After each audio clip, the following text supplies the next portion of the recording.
যিশুর বাণী শুনবার জন্য প্রকৃতপক্ষে কে আগ্রহী, কে শুনতে চায়?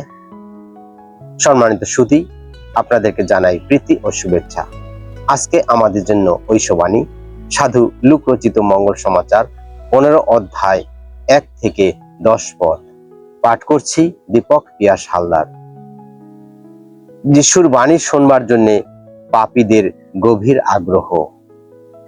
একদিন করগ্রাহকেরা ও অন্যান্য পাপী মানুষেরা যিশুর উপদেশ শুনবার জন্য তার কাছে ভিড় করছে দেখে ফরিসিরা ও শাস্ত্রীরা গজগজ করে বলতে লাগলেন, দেখো, লোকটা পাপীদের কাছে টেনে নেয়, এমনকি তাদের সঙ্গে খাওয়া দাওয়াও করে। তখন যিশু তাদের লক্ষ্য করে এই উপমা কাহিনীটি বললেন। মনে করুন, কারো 100টি ভেড়া আছে। এখন সে যদি এদের একটিকে হারিয়ে ফেলে, তাহলে বাকি 99টিকে প্রান্তরে ফেলে রেখেই ওই হারানো ভেড়াটিকে না পাওয়া পর্যন্ত সে কি তার খোঁজে ঘুরে বেড়ায় না? তাকে খুঁজে পেলে সে মহা আনন্দে তাকে নিজের কাঁধে তুলে নেয়। তারপর বাড়ি গিয়ে তার যত বন্ধু বান্ধব ও প্রতিবেশীকে একসঙ্গে ডেকে সে বলে, তোমরা আমার সঙ্গে আনন্দ করো, আমার হারানো ভেড়াটিকে আমি খুঁজে পেয়েছি।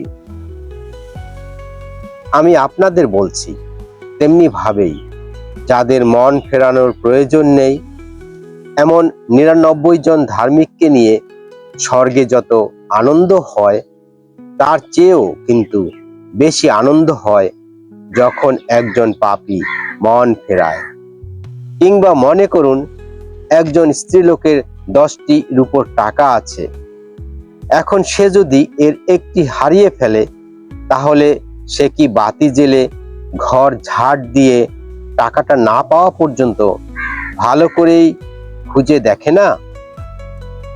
আর সেটা খুঁজে পাবার পর তার যত বন্ধু বান্ধব ও প্রতিবেশীকে একসঙ্গে ডেকে সে তখন বলে, তোমরা আমার সঙ্গে আনন্দ করো, যে রূপোর টাকাটা আমি হারিয়ে ফেলেছিলাম সেটা এখন খুঁজে পেয়েছি।